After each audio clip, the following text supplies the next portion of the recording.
All right, so get this, listeners. Today, we're diving into a bit of a mystery, a situation unfolding in Baltimore's Station, East Milton Montford neighborhood. Ooh, sounds intriguing. It is. We've got this letter from a developer involved in a community revitalization project there, a guy named Ted Rouse. Okay. And let me tell you, reading between the lines, there's some serious tension brewing, something just under the surface. Huh. You've got me hooked already. What kind of tension are we talking Well, about? that's the mystery, right? The letter itself doesn't explicitly say why people are unhappy, but you can feel it, that something's not quite right. It's like we're missing a piece of the puzzle. Exactly. We've got this letter from 2012, which we'll be digging into, and now it's up to us to piece together the context, the backstory, to figure out what's really going on. I love a good challenge. And luckily, we have you here to help us make sense of it all, especially when it comes to the world of urban development. Happy to lend my expertise. And I have to say, even just skimming this letter, it's clear we're not dealing with your typical bulldoze and build developer. That's what I thought too. There's something more nuanced going on here. But first, let's set the stage. Paint us a picture of this Station East project. What was Rouse trying to accomplish? Well, the letter paints a pretty bleak picture of the neighborhood back then, talking about vacancy rates of 70 to 80%. Whoa, that's a lot. It is. Imagine blocks and blocks of empty houses just sitting there. That's not just an eyesore. It's got to be a recipe for trouble, right? Right. Crime, safety issues, the whole nine yards. Exactly. So you can see why someone might want to step in and try to turn things around. And that's where Rouse comes in. Okay, so how did he approach such a daunting situation? We're talking about serious urban decay here. Well, it seems he was inspired by a vision plan put together by Gensler Architects for a local nonprofit called HEBCAC. And what was their vision exactly? It was interesting, actually.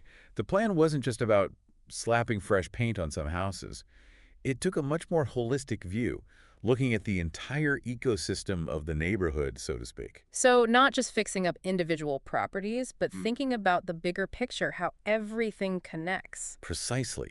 And that's reflected in Rouse's approach. He talks about repaving alleys, planting trees, creating parks. Really going all in on the revitalization. He even mentions hiring security patrols, recognizing that safety is paramount for both homeowners and renters. It seems like he really wanted to make the neighborhood safer and more livable for everyone. Yeah. This wasn't just about making homes nicer. It was about improving the quality of life for the entire community. So Rise comes in with this big vision, this holistic plan, and then Yeah. what runs into trouble? Well, not quite. He actually made some significant progress. Oh. Yeah. In the letter, he mentions that they managed to get occupancy back up to 80%. That's a huge turnaround. That's pretty impressive, actually. So clearly, some things were working, but something's not right. Or he wouldn't be writing this almost like apologetic letter, right? Right. And this is where things get interesting because even though he's highlighting the successes, he keeps coming back to this tension with the homeowners. Hmm. So he's acknowledging that not everyone is happy, even with all the progress being made. Exactly. And he even mentions bringing in a mediator, someone trained in nonviolent communication, to help smooth things over. No, that's not something you typically see in a developer's toolbox. I know, right? It suggests that there were some pretty deep-seated disagreements, some real hurt feelings. It sounds like he's trying to walk a tightrope, balancing his vision with the concerns of the people who already live there. Yeah.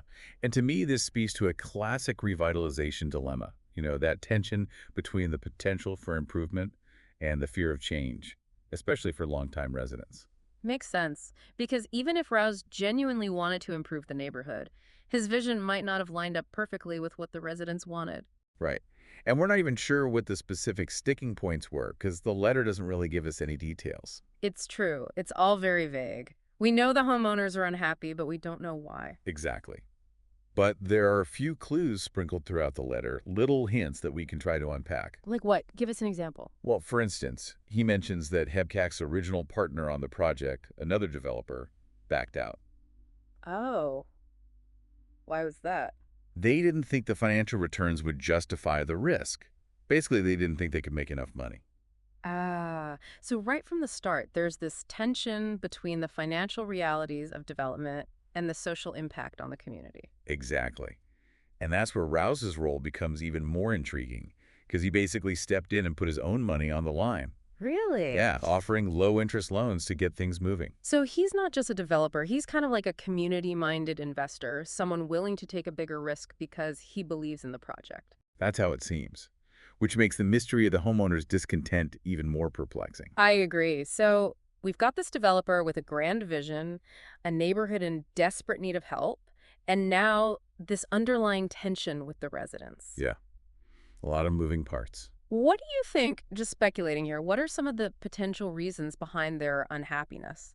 Well, we have to consider what displacement can look like in these situations. Displacement. Yeah, it's not always about people being physically forced out of their homes. Hmm. You know, sometimes it's more subtle, like the erosion of social networks, the disruption of familiar routines, that feeling of being pushed out of a place you've always called home. Ah, so it's not just about losing your house, it's about losing a part of your life, your community. Exactly. And that's where things can get really complicated. How so? Because even if a revitalization project brings in new amenities and improves the overall quality of life, those benefits might not be felt equally by everyone. Right. It's like, what good is a fancy new park if you can no longer afford to live near it? Precisely.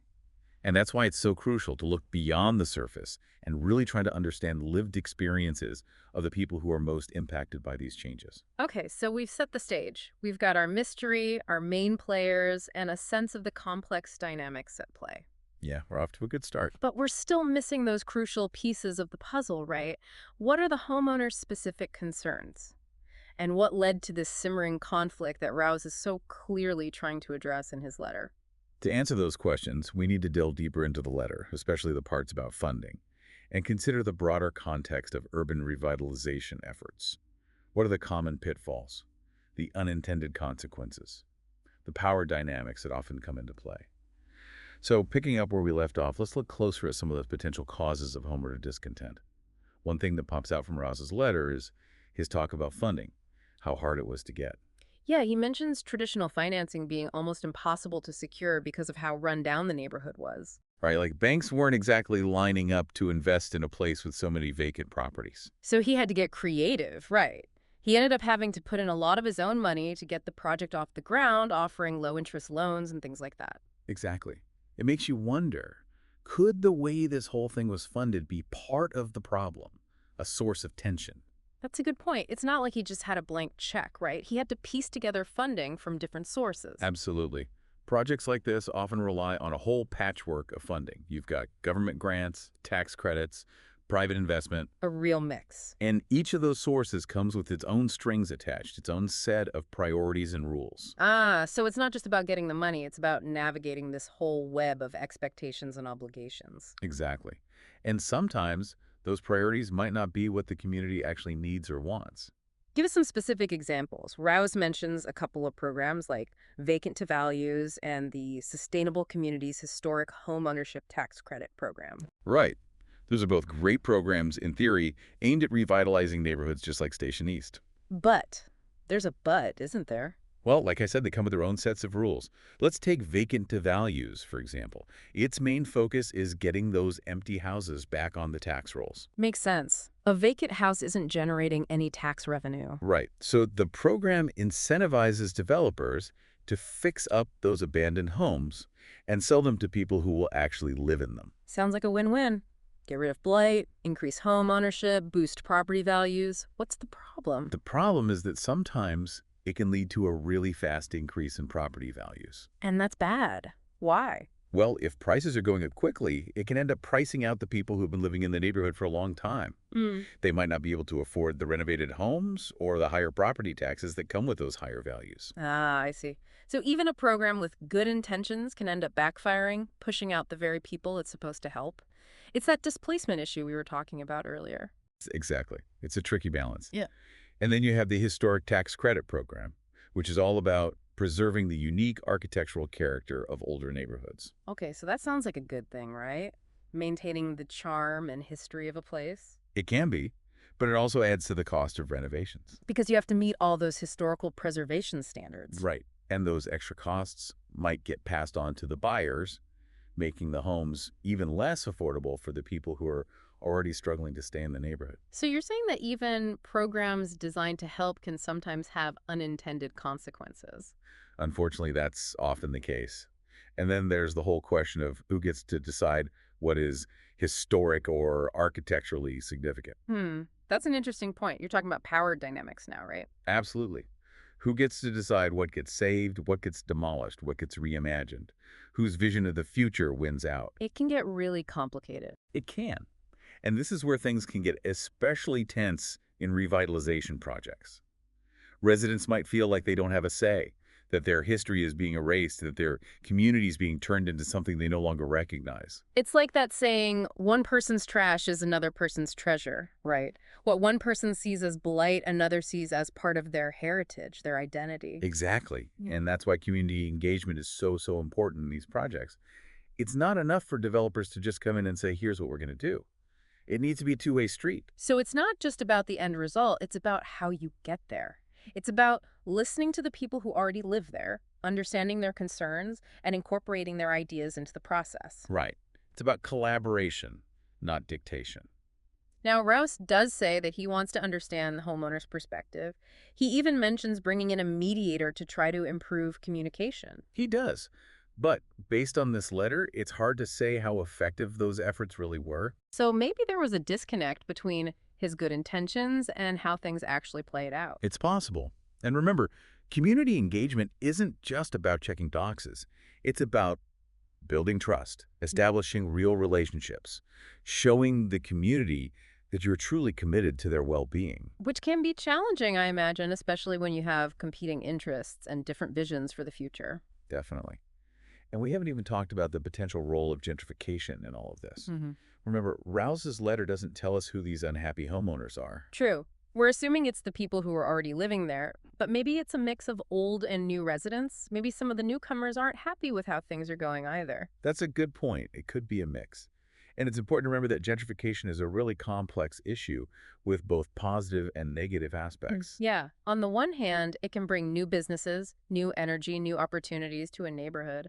But on the other hand, it can lead to rising costs and force out the people who have called that place home for years. Exactly. It can be a double-edged sword. Hmm. So we need to be careful about making assumptions and remember that there are multiple perspectives at play here. Right.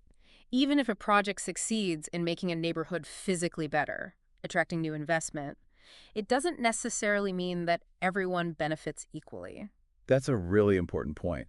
We can't just look at the surface level. We have to dig deeper and ask those tough questions about who's being included, who's being left behind, and who ultimately gets to shape the future of a community. It really makes you think, doesn't it?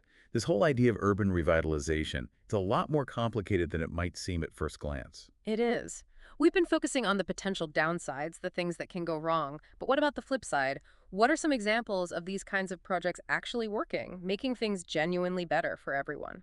That's a great question. And I think the key in those successful cases is really understanding the community you're working with. What do you mean by that?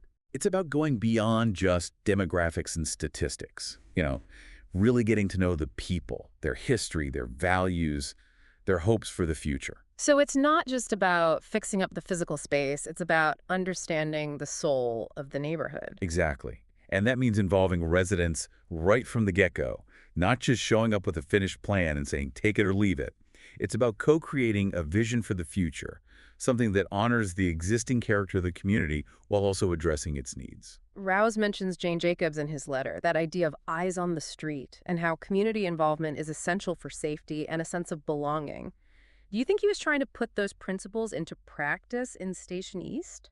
Hard to say for sure, but from the letter, it seems like he was at least aware of those concepts, talking about parks and lighting and fostering a sense of community. But the real test is whether residents felt like they were genuinely part of the process. So it's not just about what gets done, it's about how it gets done. The process is just as important as the outcome. Absolutely. And another key ingredient is making sure that the benefits of revitalization are shared fairly, that everyone has a chance to participate in the upside. Meaning things like affordable housing, job opportunities, access to resources, that kind of stuff. Exactly. It can't just be about making the neighborhood look nicer for outsiders. Yeah. The people who are already there need to be able to afford to stay and enjoy those improvements. Right. Otherwise, it's just displacement with a fresh coat of paint. Right. And sometimes that requires some out-of-the-box thinking. Things like community land trusts, inclusionary zoning, or partnering with local organizations that are already working to support residents. That sounds like it takes a lot of collaboration, a lot of different players working together. It does. And that brings us back to something you mentioned earlier, the funding side of things. Yeah. How can developers make sure they're doing right by the community when they're dealing with all these different funding sources, each with their own agenda? That's a really good question. I imagine it can be tricky to balance those competing interests. It can be. But I think one of the most important things is transparency. Developers need to be upfront about where the money's coming from, what the rules are, and how those factors might influence their decisions. So it's about honesty, about being upfront with the community, about the potential trade-offs and compromises that might be necessary. Exactly. And it also means being willing to walk away from projects that aren't truly aligned with the community's values, even if it means leaving money on the table. That's a tough call, I imagine, especially in a field where profit is often the driving force. It is.